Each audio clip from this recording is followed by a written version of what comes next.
무엇이 있어야 할 걸 아신다는 그것은 과연 어떤 의미일까? 바로 그 의미의 답이 하나님께서 어떻게 우리를 인도하시는가? 라는 바로 이 질문이라고 할 수 있습니다. 여러분 볼 때 어떻게 보이십니까? 네. 제가 굉장히 이렇게 저라는 존재에 대해서 어디에 내놔도 꿀리지 않는 자신감이 있는 거는 여러분들 다 느끼셨겠지만 일단 외모고요. 교회에 와서 비웃는 건 건강에 좋지 않아요. 네, 감사합니다. 네. 네, 근데 두 번째로 제가 많은 것을 제가 꽤 잘하지만 두 번째로 제가 굉장히 조금 잘하는 것 중에 하나가 그림을 조금 그립니다. 안 그래 보이시나요? 네, 제가 그림을 조금 그려요. 어려서부터 그림 그리는 걸 굉장히 좋아했어요. 제가 우리 교회 와가지고 이렇게 여러 가지 행사 있었을 때 그림이 있거든요. 그래서 제가 하도 막 돌멩이 팔아먹는다고 그러고 자꾸만 이렇게 막 거짓말 한다고 생각하셔가지고 제가 우리 교회 와가지고 이렇게 그렸던 그림을 이렇게 행사했을 때 그렸던 그림을 좀 가져왔어요. 이거 다 제가 그린 겁니다. 좀 잘 그리나요? 부끄러우니까. 제가 그림 그리는 걸 굉장히 좋아했습니다. 어려서부터 그림 그리는 걸 좋아했고 굉장히 자주 했고 제가 그림만 안 그렸어도 정말 더 공부를 잘하지 않았을까라는 생각도 할 정도로 그림을 정말 많이 그렸죠. 많은 사람들이 어렸을 때 저보고 화가가 되라는 이야기를 굉장히 많이 했습니다. 너는 그림을 잘 그리니까 화가가 되면 어떠냐 이런 얘기를 많이 했었죠. 저도 내가 그림에 재능이 있으니까 화가가 될까? 라는 생각을 많이 하며 자라던 중에 저희 인생 가운데 굉장히 중요한 만남을 하나 얻게 됩니다. 화가로서의 꿈을 포기하게 된 계기가 됐던 것이죠. 중학교 2학년 시절에 중학교 2학년이 올라갈 때까지 저보다 그림 잘 그리는 아이를 학교나 반에서 한 명도 만나본 적이 없었어요. 근데 중학교 2학년이 됐는데 고시성을 가진 친구 한 명을 그 반에서 처음 만나게 됐습니다. 근데 이 친구가요 그림을 그리는데요 얼마나 잘 그리냐면 너무 잘 그리는 거예요. 여러분 이게 이해가 되세요? 제가 그림을 잘 그리는 아이가 봤을 때도 그림을 너무 잘 그리는 거예요. 그냥 잘 그리는 게 아니라 너무 잘 그리는 거예요. 수준이 다른 거예요. 제가 중학교 2학년 시절에 유행했던 것 중에 뭐냐면 교과서에다가 움직이는 그림 그리는 거였어요. 여러분 해보셨습니까? 예, 다 저희 세대잖아요. 그쵸? 네, 아시니까. 문화가 같으니까 다 금방 이해하시는 것 같아요. 교과서에다가 이렇게 그림 그리는 그림을 그립니다. 그러면 이렇게 막 가시나무에 있는 사람에다가 동그라미 머리 그리고요. 그쵸? 팔다리 움직이면서 막 권투도 하고, 막 농구도 하고, 발차기도 하고, 사람 두 명 그려서 서로 막 싸우고, 막 이런 거 막, 교과서 막 이렇게 움직이면 얘가 움직이잖아요. 그럼 막 애들이 막 신기하다, 막 이렇게 하는 겁니다. 근데 제가 좀 그림에 센스가 있으니까 제 교과서에 그런 그림이 많았어요. 막 농구하는 그림, 막 발차기하고 태권도 하는 그림, 막 별의별 막 애니메이션이 많았어요. 그럼 애들이 막 빌려가서 야 신기하다 이러면서 움직인다 이러면서 막 보는 거죠. 근데 그게 중학교 2학년 수준이에요. 그쵸? 근데요 아까 고시성을 가진 제 친구 수학책에는요 뭐가 있었냐면요 수학책 이렇게 넘기잖아요. 그러면 헬리콥터 한 대가 공중에서 날아와요. 헬리콥터 한 대가 날아가더니 문이 열려요. 군인이 뛰어내리는데 낙하산이 펴져요. 정글 속에 들어갔는데 낙하산을 다 후크를 풀고 딱 버리더니 총을 꺼내가지고 정글에서 기관총을 막 쏘면서 전쟁을 합니다. 여러분 이 애니메이션이요 중학교 2학년 수학책 안에 있는 거예요. 여러분 상상이 되십니까? 여러분 그 수준은요 제가 그 당시에 인지할 수 있는 그림을 그리는 사람의 수준을 넘어서는 겁니다. 그림을 정말 어떻게 잘 그린다고요? 너무 잘 그려요. 제가 그 친구를 만나고요 기가 확 죽어버렸어요. 제가 내 주변에도 이런 친구들이 있는데 전국에 그런 애들이 얼마나 많겠어요. 이런 애들이 화가가 되는구나. 이런 애들이 예술을 하는 거구나. 나는 뭐로 해야 되겠다? 취미로 해야 되겠다. 그때부터 한 번도 내가 미대하겠다는 생각을 해보질 않았습니다. 그 친구를 너무 기가 주는 거죠. 너무 이른 시간에 너무 뛰어난 애를 만난 거예요. 그러던 중에 하루는 미술 시간에 밖에 나가서 풍경화를 그리는 시간이 됐어요. 뭐 안 보고 그리는 거야 그 친구를 따라갈 수 없지만 눈에 보이는 거 똑같이 그리는데 왜 못 그리겠어요. 그쵸? 눈 달렸는데 똑같이 그리는 거 다 똑같이 그릴 수 있죠. 나가가지고 학교 교정을 그리는 거예요. 저희 중학교가 대전에 있는 동명중학교였는데요. 산중턱에 있어가지고요 나무도 많고 바위도 많고 이렇게 산이 이렇게 푸르러요. 여름철에 나가서 이제는 산 교정에 나가서 학교를 그리는 풍경화를 그리는데 제가 이제 스케치를 딱 하고 났더니 개나 내나 스케치는 뭐해? 비슷해. 보이는 거 똑같이 그리니까, 그죠? 근데 문제는 뭐예요? 색칠이잖아요. 아니, 그때 요즘은 애들이, 제가 우리 애들 봤더니 요즘 애들은 어려서부터 미술학원을 일찍 다녀가지고 미술적인 감각이 뛰어나더라고요. 근데 저희 때만 해도요, 그쵸? 우리 때만 해도요, 그렇지 않았어요. 그래서 나무 색깔은 무슨 색 칠한다? 갈색. 그냥 칠하면 되는 거예요. 이파리는 무슨 색 칠하면 돼요? 초록색 칠하면 돼요. 예. 조금 거기서 좀 재능 있는 애들이 연두색 한번 칠했다가 초록색 칠하죠. 그 정도 수준. 그렇게 칠하는 겁니다. 근데 저는 이제는 재능이 있잖아요. 재능이 있으니까 저는 나무 색깔에도 갈색과 고동색과 검정색을 섞어가면서 막 그 나무의 그 굴곡과 나이테를 표현하는 색깔을 칠하는 거죠. 이파리도 연두색에다가 나뭇잎 하나하나를 그 빛의 각도를 봐가지고 막 이렇게 색깔을 칠하는 겁니다. 아, 너무 잘 그려. 애들이 와가지고, 야, 찬이라 역시 넌 잘 그린다. 너 그림에 재능이 있다. 야, 너 멋있다. 야, 나무 같다. 야, 막 이렇게 얘기를 하는 거예요. 그때 제가 그렸던 그림이 요 정도 수준. 멋지잖아요. 그죠? 이 정도 수준. 제가 딱 그린 거예요. 근데 그리고 나서 이제 의기양양해가지고 옆에 있는 고시성을 가진 친구가 도대체 어떤 그림을 그리나 딱 봤는데 얘가 문제가 있어요.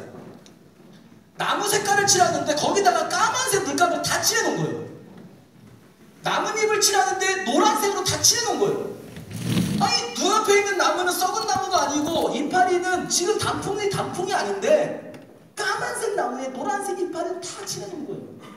그때 제가 교회를 다녔기 때문에 하나님께 감사했죠. 역시 공평하신 하나님, 저 아이는 생명입니다. 그림의 재능은 뛰어난데 색깔을 구별할 줄 모릅니다. 어떻게 눈앞에 있는 거를 못 보고 이상한 색깔을 칠하고 있습니까? 그런데요, 그 뒤부터 신기한 일이 벌어지기 시작합니다.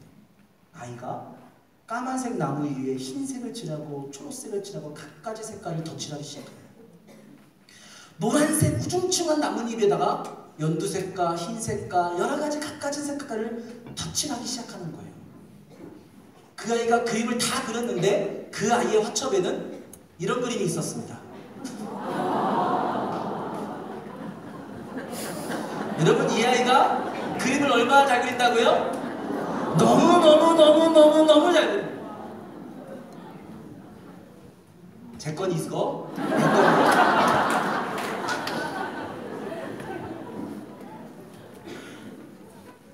사랑하는 여러분, 제가 이 얘기를 왜 하냐면요, 가끔씩 인생을 살아가다가 우리의 기도를 들으시는 하나님께 우리가 이렇게 방문할 때가 많더라고요. 하나님, 왜 우리의 가정은 까만색입니까? 왜 우리의 자녀들은 노란색이죠? 하나님, 나는 왜 이렇게 파란색으로 살아갑니까? 다른 색깔도 많은 것 같은데. 제가 옆집을 보고 건너집을 보고 다른 사람 얘기를 들으니까요, 걔네들은 다 푸르른 초록색이더라고요. 걔네들은 멋진 갈색이더라고요. 하나님, 왠지 이건 틀린 것 같아요. 내 기도에 응답하시지 않는 것 같아요. 하나님, 이건 틀렸어요. 이건 실패예요. 다시 칠해줬으면 좋겠어요. 까만색, 노란색 다 찢어버리시고 다시 내 인생을 갈색으로 칠해주실 수는 없나요? 다시 초록색으로 칠해줄 수 없나요? 우리 자녀들 왜 그렇게 안 될까요? 우리가 그렇게 똑같은 의심과 똑같은 질문을 하나님께 할 때가 있다라는 거죠. 기도하면서 말입니다. 근데 그때마다 하나님께서는 이렇게 얘기하시는 것 같아요. 그러니? 네가 볼 땐 틀린 것 같니? 네가 볼 땐 아닌 것 같니? 그런데 내가 아직 다 안 그렸는데? 내가 완성한 게 아닌데? 너 조금만 혹시 기다려볼 수 있니? 우리 하나님께서는 이 말씀을 이렇게 성경 말씀에서 얘기하셨어요. 이는 내 생각이 너희의 생각과 다르며 내 길은 너희의 길과 다름이니라. 여호와의 말씀이니라. 이는 하늘이 땅보다 높음같이 내 길은 너희의 길보다 높으며 내 생각은 너희의 생각보다 높음이니라. 아멘. 나는 너무 인생을 잘한다라는 거예요. 너희들은 인생을 그냥 알지만 나는 인생을 얼마큼 잘하냐면 너무 인생을 잘 안다라는 거예요. 네 생각에는 이 순간에 까만색이 아니라 초록색이 있어야 될 것 같고 갈색이 있어야 될 것 같지만 그것은 네 수준에서 얘기하는 것이고 네 수준에서 그리는 인생이고 네 수준에서 기대하는 너희들의 자녀들이고 누구보다 인생을 잘 하시는 너무너무 인생을 잘 하시는 하나님은 나는 그렇게 인도하지 않아. 나는 높아. 난 더 잘 알아. 나는 완벽해. 그런 내가 너희들의 인생을 그리고 있단다. 내가 너희들의 인생을 인도하고 있단다. 조금만 기다려보렴. 내가 아직 다 안 그렸단다. 저에게 인생의 부름을 줬던 그 시선을 가진 친구 누굴까요? 제가 이렇게 이야기하니까 누군가가 지어낸 얘기라고 하시더라고요. 아니요, 실제 있었던 얘기입니다. 그 고시성을 가진 친구의 이름은요, 고세윤이라는 아이인데요. 이 아이는 고등학교를 예고를 갔어요. 그리고 한예종으로 갔습니다. 한예종에 입학을 해서 지금은 우리나라의 유명한 애니메이션 감독이 됐어요. 이 친구가 만들었고 같이 참여했던 애니메이션 중에 유명한 애니메이션이 있는데 이름 들으면 다 아세요. 뽀로로라고. 네, 전 제 친구가 만든 애니메이션 캐릭터를 돈 주고 사고 있습니다. 여러분 얼마나 그림을 잘 그리는 친구였을지 상상이 되세요? 사실은 너무나 뛰어난 친구였죠. 전국에 그런 아이가 많이 널려 있었던 게 아니라 실제는 정말로 특별한 아이였던 겁니다. 그런데 제가 요즘 들어서 그런 생각을 해봐요. 이 아이가 그 당시에 이 아이가 나무에다 까만색을 칠하고 이파리에 노란색을 칠할 때 이 아이가 나중에 우리나라의 대표적인 애니메이션 감독, 대표적인 예술가가 될 것을 내가 그 당시에 알았다면 한순간이라도 의심하지 않았을 텐데 한순간도 의심하지 않았을 텐데 오히려 이 아이가 까만색을 칠할 때 기대했었을 텐데 도대체 까만색을 칠하는 기법은 뭘까? 노란색을 먼저 칠하는 기법은 뭘까? 내가 더 기대함으로 그것을 바라봤을 텐데 그때는 그걸 몰랐더라는 거죠.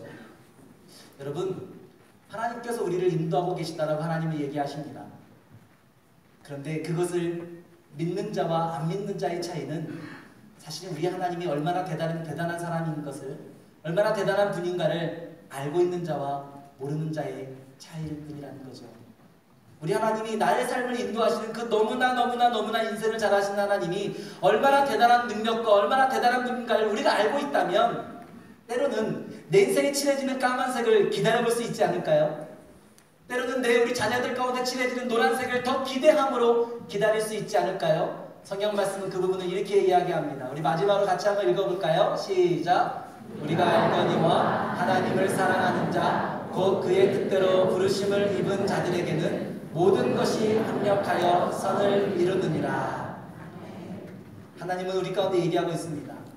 하나님의 선택을 받은 자, 하나님을 사랑하는 자, 하나님의 부르심을 입은 자들은 그의 삶에 때로는 어떠한 색깔처럼 보이는 어떠한 일들처럼 보이는 일들까지도 우리 하나님은 합력하여 하나님의 선을 하나님의 작품을 만들어가고 계시다는 거죠. 이 하나님의 인도를 우리 교회에서는 하나님의 섭리라고 이야기합니다. 그 하나님의 섭리가 여러분의 삶을 오늘도 인도하고 계실 줄 믿습니다. 감사합니다.